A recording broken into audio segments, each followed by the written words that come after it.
আজকের এই ভিডিওটা অতি গুরুত্বপূর্ণ।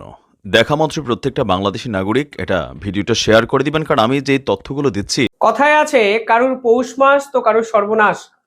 ভারত এবং বাংলাদেশের এক বছরের সম্পর্কটা যদি আপনারা অ্যানালাইসিস করেন, দেখবেন বাংলাদেশের কাছে প্রাপ্তি বলতে দিনের শেষে কিন্তু কিছু নেই। ভারতেরই কিন্তু বিভিন্ন দিক থেকে লাভবান হওয়ার সম্ভাবনা যেমন ছিল, তার থেকে অনেক বেশি লাভবান ভারত প্রত্যেকটি সেক্টরে কিন্তু হয়েছে। আজ একটি রিপোর্ট সামনে এসেছে যেখানে বলা হচ্ছে বাংলাদেশ থেকে বস্ত্র ওরিয়েন্টেড অর্থাৎ কটন ওরিয়েন্টেড একাধিক বড় ব্র্যান্ড ভারতবর্ষে শিফট করেছে, যার মধ্যে রেমন্ডস, যার মধ্যে H&M এবং একাধিক গুরুত্বপূর্ণ ব্র্যান্ড তারা ভারতবর্ষে পাকাপাকিভাবে অফিস উদ্বোধন করে দিয়েছে। অর্থাৎ শেষ এক বছরে বাংলাদেশের ভাগ্যে সর্বনাশ ছাড়া কিন্তু কিছুই জোটেনি। মূলত তারা যে স্টেটমেন্টে জানিয়েছে সেখানে তারা বলেছে রাজনৈতিক অস্থিরতাই হলো একমাত্র কারণ, পাশাপাশি সরকারের সদিচ্ছা এবং বর্তমানে বাংলাদেশ সরকারের যে অবস্থা, সেই সরকারকে ভরসা করে ফরেন ইনভেস্টমেন্ট অর্থাৎ নিয়োগ, বিদেশি বিনিয়োগ তা কিন্তু করা সম্ভব হবে না। যে রিপোর্ট আজকে সামনে এসছে সেখানে বলা হচ্ছে গ্লোবাল একাধিক ব্র্যান্ড রেমন্ড, যারা এরা ছাড়াও গ্যাপ, ওয়ালমার্ট, ডেকাথলন, এই সকল বিদেশি ব্র্যান্ডও কিন্তু বাংলাদেশের সদর দপ্তর এবং অফিস সম্পূর্ণভাবে বন্ধ করে ভারতবর্ষে কিন্তু চলে এসছে।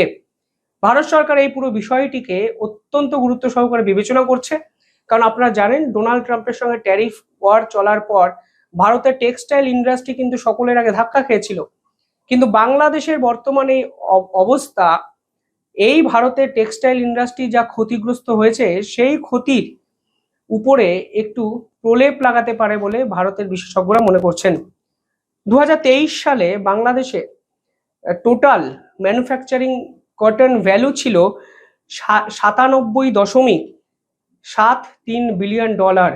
অর্থাৎ শেখ হাসিনার সময় বাংলাদেশের জিডিপির পুরোটাই প্রায় কিন্তু কন্ট্রোলড হতো বস্ত্র শিল্প দ্বারা। 2023-এর সঙ্গে 2025-এ যদি পার্থক্যটা করেন তাহলে বুঝতে পারবেন বর্তমানে বাংলাদেশের বস্ত্র শিল্পের জন্য তৈরি হওয়া একাধিক কারখানা বন্ধ, একাধিক বস্ত্রশিল্পীর অবস্থা অত্যন্ত খারাপ, এবং আজকে এই যে 98 বিলিয়ন ডলারের ব্যবসা বাণিজ্য যে বাংলাদেশ একসময় করত, সেই বাংলাদেশে আজকে এই সংখ্যাটি 50 বিলিয়ন ডলারও কিন্তু ক্রস করেনি, অন্তত 2025-এর রিপোর্টে।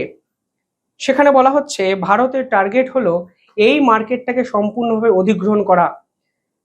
রেমন্ডসের মতো ফ্যাক্টরি যেগুলো বাংলাদেশে ছিল, তারা কিন্তু বিদেশে অনেক অন্য ব্র্যান্ডকে কাপড় জামা কিন্তু সাপ্লাই করতো। রিপোর্টে বলা হচ্ছে রেমন্ডস হুগোতে, মানে হুগো নামক যে কোম্পানি তাকে সাপ্লাই করত, এবং সিকে নামক যে কোম্পানি ইউনাইটেড কিংডমের কোম্পানি তাকে সাপ্লাই করত। কিন্তু এখন রেমন্ডস ডিসাইড করেছে তারা বাংলাদেশে ম্যানুফ্যাকচারিং ইউনিট আর রাখবে না, ভারতবর্ষে নিয়ে আসবে এবং ভারত থেকেই তারা যাবতীয় ম্যানুফ্যাকচারিং যে জিনিসপত্রগুলো আছে সেগুলো পরিচালনা করবে। পাশাপাশি এই মুহূর্তে জাপানের কোম্পানি অ্যাসিস, তারা ভারতের যে ম্যানুফ্যাকচারিং ইউনিট তার ক্যাপাবিলিটি 30% থেকে 40% বাড়ালো।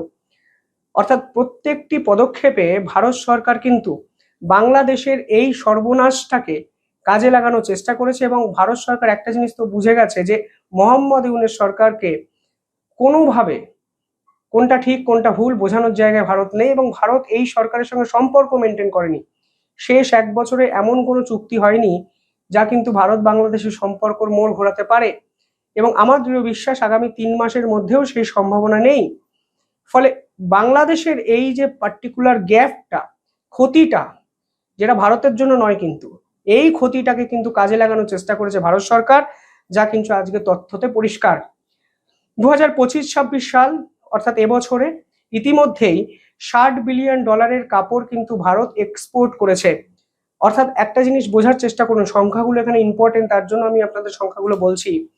2023 সালে বাংলাদেশ এক্সপোর্ট করেছিল 97 বিলিয়ন ডলারের সামগ্রী।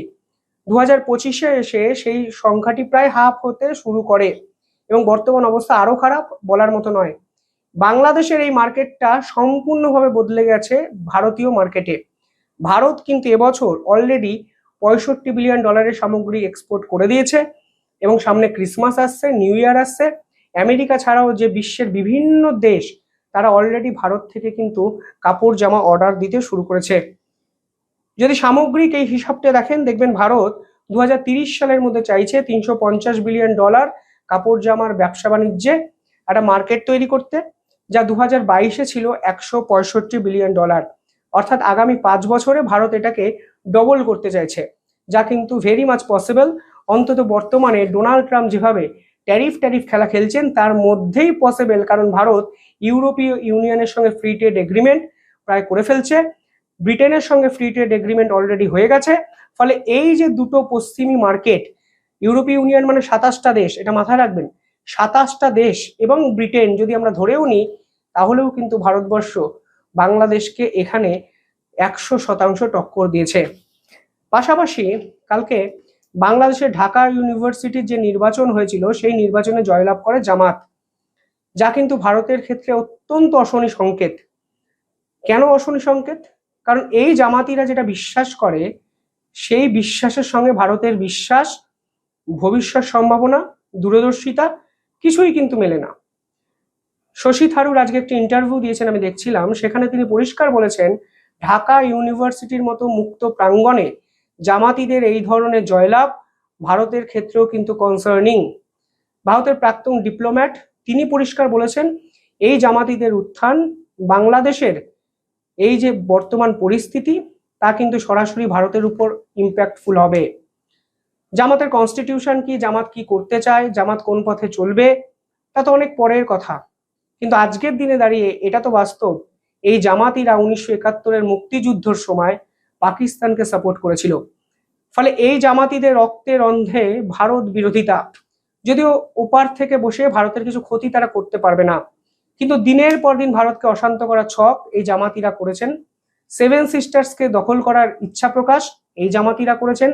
চিকেন স্নেকের উপর আক্রমণের পরিকল্পনা এই জামাতিরা বিভিন্ন সময় করেছে। ফলে সব মিলিয়ে জামাতিদের এই উত্থান ভারত এবং বাংলাদেশের সম্পর্ককে তো ভালো করবেই না, উল্টে আরো কিন্তু খারাপ জায়গায় নিয়ে যাবে। তা আজকে শশী থারুর বলছেন, তা আজকে ভারতের একাধিক ডিপ্লোম্যাটরা বলছেন, এবং তাদের সোজা কথা যে কোনোভাবেই জামাতকে প্রশ্রয় দেওয়ার জায়গায় কিন্তু ভারত তৈরি করবে না। দেখুন, এবার জামাতের যদি অন্য ভার্সন আমরা দেখি, যদি এই জামাত প্রগতিশীলতার কথা বলে, যা এক্সপেক্ট করাটাও ভুল। আমি একটা ভিডিও এ প্রসঙ্গে দেখাই, যখন জামাতিরা ঢাকা ইউনিভার্সিটিতে নির্বাচনে যেতে তখন গোটা হল জুড়ে বাংলাদেশ নিয়ে তারা স্লোগান দেয়নি, তারা ভবিষ্যতের পরিকল্পনা নিয়ে স্লোগান দেয়নি, তারা হিজাব হিজাব হিজাব বলে স্লোগানিং করেছে। অর্থাৎ পরিষ্কারভাবে বোঝা যাচ্ছে একবিংশ শতকের প্রেক্ষাপটেও তারা ধর্মীয় যে গোড়া অন্ধবিশ্বাস সেটাকে আঁকড়ে ধরেই রাজনীতিটা করবে।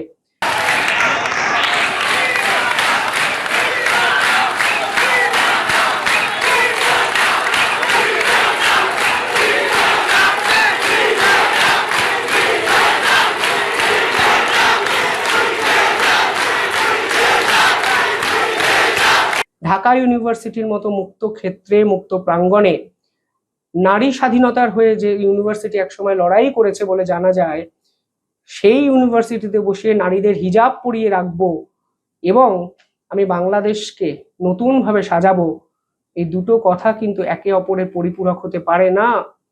ফলে এই জামাতিদের উত্থান ভারতবর্ষকে ভাবাবে, কারণ এরা জিহাদিপনায় বিশ্বাস করে, এরা অন্ধ উগ্র ইসলামিক ধর্মে বিশ্বাস করে, এবং এদের ধর্ম এবং এদের চিন্তাধারা পুরোটাই নিয়ন্ত্রিত হয় ভারত বিরোধিতা দ্বারা। ফলে শেষ কোথায় জানার জন্য অপেক্ষা তো অবশ্যই করতে হবে, কিন্তু অ্যালাউমিং কল।